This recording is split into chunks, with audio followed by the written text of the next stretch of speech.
Hello, সবাই কেমন আছো? আজকে আমি একটু ফ্রিজটা পরিষ্কার করব। দেখো কি নোংরা হয়ে গেছে। তাই তোমার সাথে ভাবলাম একটু শেয়ার করি ভিডিওটা। দেখো এত নোংরা পড়ে গেছে। কদিন পরিষ্কার না করলে কি অবস্থা হয়ে যায়। ফ্রিজের সব জিনিস বাইরে বার করেছি। দেখো ট্রেগুলো কত নোংরা। একদম অ্যাকচুয়ালি দুধটা পড়ে গেছিলো আর খাবার এও ঢুকায় ধরো একটু নোংরা হয়ে গেছিলো।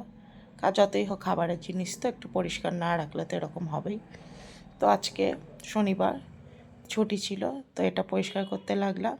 এই দেখো সব ধোয়া হয়ে গেছে, সব বারান্দায় রেখে দিয়েছি, সব শুকাচ্ছে। এরপরে আমি ফ্রিজে সব তুলবো। এ দেখো ফ্রিজটা পরিষ্কার করে নিয়েছি একদম। দেখে বলবে কেউ 10 বছরের ফ্রিজ, দেখো একদম চকচক করছে। এইবার আমি ভিতরের সব জিনিসগুলো এক এক করে ভরবো। প্রিন্স বলছে না আমি একটু হেল্প করি। আর ঠিক আছে, করো। ওরও একটু ইচ্ছা হচ্ছে, কেবল ঘুম থেকে উঠলো, ঘুম চোখেই হেল্প করতে লেগে গেছে।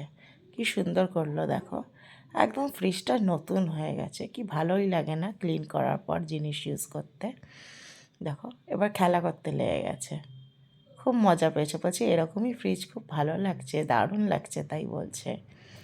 দেখো বাবা হাত ব্যথা হয়ে গেছে করতে করতে।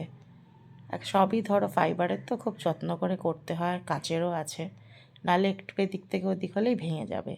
এবার আমি ম্যাটগুলো পেতে নেব। ম্যাটগুলো এত বছর ধরে ব্যবহার করছি বলেই ফ্রিজটা এখনও এক নতুনের মতন আছে, নাহলে তো গ্লাসগুলোতে একটু স্ক্র্যাচ পড়েও নষ্ট হয়ে যায়। তো আমি বরাবরই এই ম্যাটগুলো ইউজ করি। ম্যাটগুলো তুলে দিলেই আবার পরিষ্কার হয়ে যায়, অতটা অসুবিধা হয় না। কত সুন্দর লাগছে দেখো।